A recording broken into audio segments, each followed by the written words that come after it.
Ladies and gentleman, ತಮಿಳುನಾಡಿನ ಸಿಂಗಂ ದ್ರಾವಿಡ ನಾಡಲ್ಲಿ ಬಿಜೆಪಿಯ ಫೈರ್ ಬ್ರ್ಯಾಂಡ್ ಆಗಿದ್ದ ಅಣ್ಣಾಮಲೈ ಬಿಜೆಪಿ ತೊರೆದಿದ್ದೇ ದೊಡ್ಡ ಸುದ್ದಿಯಾಗಿದೆ. ಆದರೆ ಈಗ ಈ ಸುದ್ದಿಗೂ ಒಂದು ಟ್ವಿಸ್ಟ್ ಸಿಕ್ಕಿದೆ.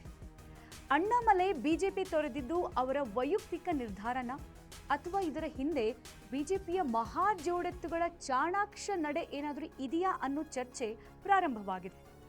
ಅಷ್ಟಕ್ಕೂ ಅಣ್ಣಾಮಲೈ ರಾಜೀನಾಮೆ ಹಿಂದಿರುವ ಅಸಲಿ ವಿಚಾರ ಏನು? ಪಟ್ಟದ ಪಗಡೆಯಾಟದಲ್ಲಿ ಮೋದಿ ಶಾ ಏನಾದರೂ ಹೊಸ ದಾಳ ಉರುಳಿಸ್ತಾ ಇದ್ದಾರಾ? ಈ ಬಗ್ಗೆ ಕಂಪ್ಲೀಟ್ ಡೀಟೇಲ್ಸ್ ನೀಡ್ತೀನಿ. ಎಸ್ ವೀಕ್ಷಕರೇ, ನೆಲ ಜಲ ಭಾಷೆಗಾಗಿ ಪ್ರಾಮಾಣಿಕ ಪತ್ರಿಕೋದ್ಯಮ, ನೀವು ನೋಡ್ತಾ ಇದ್ದೀರಾ ಫೋಕಸ್ ಟಿವಿ. ನಾನು ವಿದ್ಯಾ.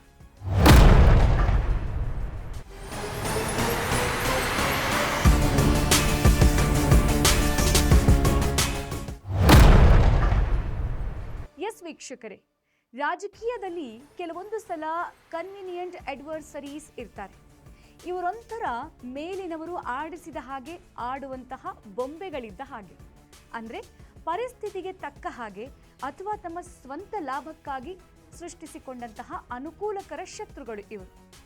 ಈಗ ಅಣ್ಣಾಮಲೈ ಪರಿಸ್ಥಿತಿ ಕೂಡ ಹೀಗಾಗಿದೆಯಾ? ಅಣ್ಣಾಮಲೈ ಬಿಜೆಪಿಯ ಅನುಕೂಲಕರ ಶತ್ರುನ?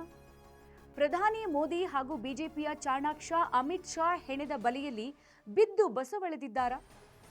ಯಾಕೆ ಡೌಟ್ ಬರ್ತಿದೆ ಅಂದರೆ, ಈ ಹಿಂದಿನಿಂದಲೂ ಮೋದಿ ಶಾ ರೂಪಿಸಿರೋ ತಂತ್ರಗಳೇ ಆಗಿದೆ. ಎಸ್ ಲೇಡೀಸ್ ಆ್ಯಂಡ್ ಜೆಂಟಲ್ಮೆನ್, ಯಾವ ರಾಜ್ಯದಲ್ಲಿ ತಮ್ಮ ವಿರೋಧಿಗಳನ್ನು ಹೇಗೆ ಕೆಳಗಿಳಿಸಬೇಕು ಅನ್ನೋ ತಂತ್ರ ಬಿಜೆಪಿಗೆ ಹೊಸದೇನಲ್ಲ. ಫಾರ್ ಎಕ್ಸಾಂಪಲ್, ದೆಹಲಿಯನ್ನೇ ನೋಡಿ. ಅರವಿಂದ್ ಕೇಜ್ರಿವಾಲ್ ಕಥೆ ಏನಾಯಿತು? ಬಿಹಾರದಲ್ಲಿ ನಿತೀಶ್ ಕುಮಾರ್ ಪಾಡೇನಾಯಿತು? ಅಸ್ಸಾಂನಲ್ಲಿ ಹಿಮಂತ್ ಬಿಸ್ವಾ ಶರ್ಮಾರನ್ನ ಬಿಜೆಪಿ ತನ್ನತ್ತ ಹೇಗೆ ಸೆಳೆದುಕೊಳ್ತು? ಆಂಧ್ರ ಪ್ರದೇಶದಲ್ಲಿ ಹೇಗೆ ಮೈತ್ರಿ ಆಟ ಆಡ್ತು?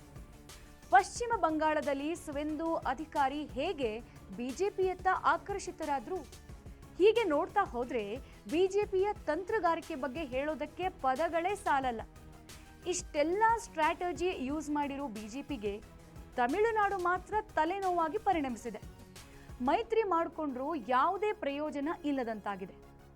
ಅದಕ್ಕೆ ಈಗ ಮುಳ್ಳನ್ನು ಮುಳ್ಳಿನಿಂದಲೇ ತೆಗೆಯುವ ಕಾರ್ಯಕ್ಕೆ ಬಿಜೆಪಿ ಅಖಾಡ ಸಿದ್ಧಪಡಿಸಿದೆ.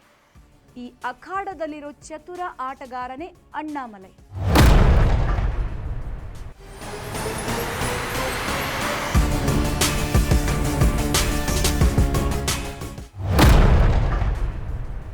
ಎಸ್, ಮೇಲ್ನೋಟಕ್ಕೆ ಅಣ್ಣಾಮಲೈ ಬಿಜೆಪಿ ತೊರೆದಿದ್ದು ಅವರ ವೈಯಕ್ತಿಕ ಕಾರಣಗಳಿಂದ, ಹಿತಾಸಕ್ತಿಗಳಿಂದ, ರಾಜಕೀಯ ಚಿಂತನೆಯಿಂದ ಅಂತ ಅನ್ನಿಸಬಹುದು. ಆದರೆ ಇದರೊಳಗಿರೋ ರಾಜಕೀಯ ಲೆಕ್ಕಾಚಾರನೇ ಬೇರೆ ಅಂದರೆ ತಪ್ಪಾಗಲ್ಲ. ಈಗಾಗಲೇ ಅಣ್ಣಾಮಲೈ ಬಿಜೆಪಿಯಿಂದ ಹೊರಬಂದು ವಿ ದ ಪೀಪಲ್ ಅನ್ನೋ ಹೊಸ ರಾಜಕೀಯ ಆಂದೋಲನವನ್ನೇ ಪ್ರಾರಂಭಿಸಿದ್ದಾರೆ. ಈ ಆಂದೋಲನದ ವೆಬ್ಗೆ ಈಗಾಗಲೇ 15 ಲಕ್ಷಕ್ಕೂ ಅಧಿಕ ಜನರು ನೋಂದಣಿ ಮಾಡಿಕೊಂಡಿದ್ದಾರೆ. ಸೊ ಇದನ್ನೆಲ್ಲ ನೋಡಿದಾಗ ಒಂದು ಯೋಚನೆ ಬರೋದಂತೂ ಸತ್ಯ. ಅದೇನಂದ್ರೆ, ಅಣ್ಣಾಮಲೈ ರಾಜೀನಾಮೆ ನೀಡಿದಾಗ ಅಮಿತ್ ಶಾ ಆದಿಯಾಗಿ ಯಾವ ನಾಯಕರು ಅವರ ಮನವೊಲಿಸುವ ಪ್ರಯತ್ನ ಮಾಡಲಿಲ್ಲ. ರಾಜೀನಾಮೆ ನೀಡಿದವರನ್ನ ಬಿಜೆಪಿ ಕಟುವಾಗಿ ವಿರೋಧಿಸ್ತಾನೆ ಬಂದಿದೆ. ಆದರೆ ಅಣ್ಣಾಮಲೈ ವಿಚಾರದಲ್ಲಿ ಹಾಗಾಗಿಲ್ಲ. ಸೊ ಅಣ್ಣಾಮಲೈ ರಾಜೀನಾಮೆ ನೀಡೋ ಹಾಗೆ ಮಾಡಿ ಅವರ ಕೈಯಿಂದಾನೇ ಪ್ರಾದೇಶಿಕ ಪಕ್ಷ ಕಟ್ಟಿಸಿ 2031ರ ಚುನಾವಣೆಗೆ ಅಣ್ಣಾಮಲೈ ಅವರ ಪಕ್ಷ ಪ್ರಬಲ ಶಕ್ತಿಯಾಗಿ ಹೊರಹೊಮ್ಮುವಂತೆ ಮಾಡಿ ಮತ್ತೆ ಅಣ್ಣಾಮಲೈ ಜೊತೆ ಮೈತ್ರಿ ಮಾಡಿಕೊಳ್ಳುವ ಹೊಸ ತಂತ್ರದ ಮೊದಲ ಭಾಗವೇ ಈ ರಾಜೀನಾಮೆ ಅಂತ ಹೇಳಲಾಗ್ತಿದೆ.